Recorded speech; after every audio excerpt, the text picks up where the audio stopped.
I married a monster. There's no two ways about that. The victim, what you lose in the end is, for a long time, it's everything. But it doesn't have to be forever. Making that call was the best thing I ever did. Yeah, it was amazing. Welcome to today's high risk meeting. Today we have 6 cases that we need updates on and 1 new case to discuss. These guys have been married for 10 years. There's been its constant violence throughout the relationship. I'm Jill and I'm the Services Director at Shine. My job is pulling all the services together so that Shine can make homes violence free.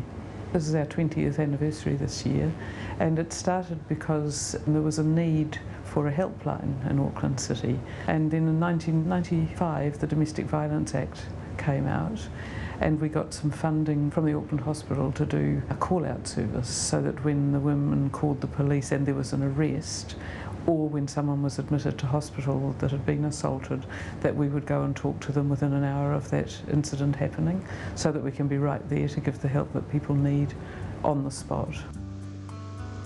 As my daughter got older, I wanted her to know her father, and when she was about 5 years old, I managed to get back in contact with him.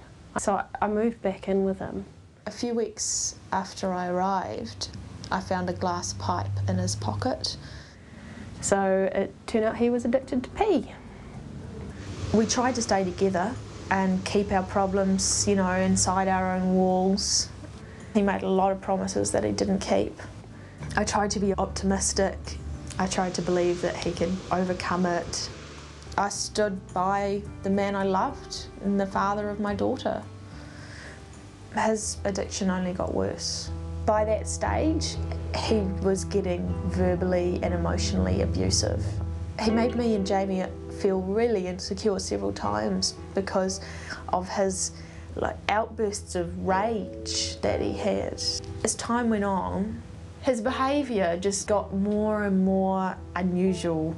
He was really out of control. He was aggressive, he was violent, he was paranoid. He'd accused me of having affairs and stealing his money. Jamie was really affected by it. She was really scared and she was really protective of me. She just didn't want to leave me alone. She didn't want to go to school if I was there alone with him. When they started fighting, Mum used to send me to my room. I could still hear Dad throwing things around and yelling at Mum. I just wish I could get him to stop. Dad used to say really bad stuff to me and Mum. Rick had no respect towards Jamie, the way he treated her. If he thought that she wasn't doing things his way, he called her names, he mistreated her pets. He slapped and pushed me on several occasions. He humiliated me. Our relationship just kept deteriorating. He held his fist up to my face and threatened to kill me. I knew it wasn't safe to stay. So we had to leave, we had to get out and escape somehow, and we had to pack as secretly as possible. A couple of nights before I was going to actually go, he assaulted me. So we ran to the neighbour's place, and that's when the police were called and he was arrested. And it was after that that I got my first call from Shine. The arrest by the police is the starting point for our service most times. 90% of our victims are women. So when an arrest happens, the police immediately call Shine, and one of our advocates will go straight out to that address within an hour of the call and sit down with the person who's been assaulted and have a talk with her about what her risk is, what she's frightened of, what she'd like to do. We give her information about what will happen at court the next day, and we make a brief safety plan with her for the next 24 hours. One of Shine's services is to advise women on how to obtain a protection order and provide ongoing support through the process. When someone needs a protection order, they just can go to a family law specialist and they'll help them write up the affidavit that says, this is what happened to me. People can do it for themselves, but it's really hard to get the wording exactly right so it meets the needs of getting a protection order. So usually we recommend that women use a lawyer, and then it goes before a judge and he reads it, and he then decides, he or she decides whether they think that protection order should be given. One of the big problems with protection orders is that sometimes they're given on notice, which means that they're not active immediately. When she applies for a protection order, it needs to be granted immediately that day to be useful. The offender's aware that she's actually taking action, and so the power and control has to become greater to keep her under control. Shine talked me through the protection order. They told me what it was and how to get it.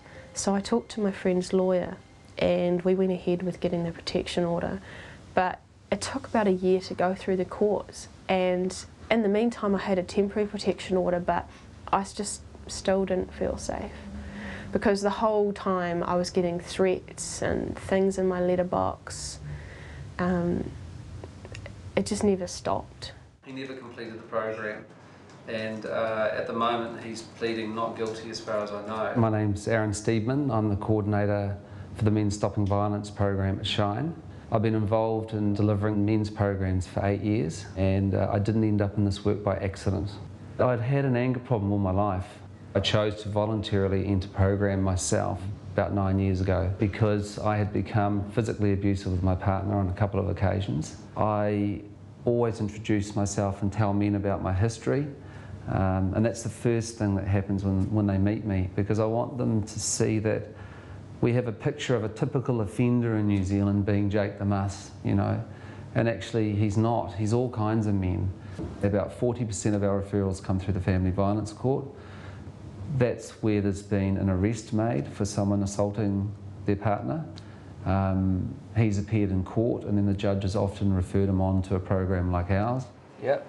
Typically, about 80% of men that walk through the door, they've all been victims of abuse when they were younger. They've either witnessed or been directly involved with being beaten or hurt, or seeing mum being beaten and hurt.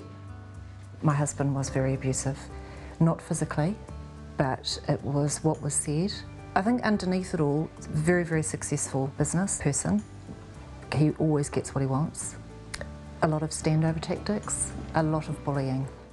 When the children were very young, I wasn't coping at all. He would just blow up. It was for little or no reason at all. And towards the end, it was even just a look. You start questioning yourself, you start questioning your own sanity. You know, I'm not coping, I'm not a good mother, I can't even function, I can't even look after my children. They were immaculate, they were, you know, but I just felt that I was totally incompetent. Most of us think violence is the violence we see on TV, but actually it incorporates all sorts of actions and behaviours. A tool that we use a lot in this work is the power and control wheel, and these are what we call tactics or behaviours that you commit through wanting to establish power and control over somebody. There's actually no physical violence going on in there, but it's pretty easy for men to see, actually, yeah, I've been doing that behaviour, and I do some of this behaviour, and I do this behaviour. Often when women first ring here and I'm talking with them, they'll say, do you think I'm crazy? So it's constantly undermining her and her role, which totally erodes her self-esteem, her belief in herself. As time goes by, there were some really disturbing things. He was always listening. Phone calls that I'd had that were repeated back to me when I was the only one at home. And you start watching everything you do. You become very paranoid. If there was an extra coffee cup, I'd be asked who was there. He would continuously come home or phone me to find out where I was, and then after a while I'd find myself at a stop sign and he'd be right there. It was as if you were in a really, really scary movie. I lost an awful lot of weight, I wasn't functioning at all. And then he became very powerful. saying that, you know, I was a very sick person. If this continued, he'd have to do something about it. At one point, I remember I was in total despair, and I remember just sliding down the wall because I kept thinking it was me. You know, something's happened to me and I'm hopeless. I thought I'd phone someone, and so I went and got some help. I went to a psychotherapist, and I remember the first day I sat with her and she said to me, "You're in a very, very abusive relationship." I realised then that it wasn't me. It was overwhelming. Someone to sit there and say, "Your husband is incredibly abusive."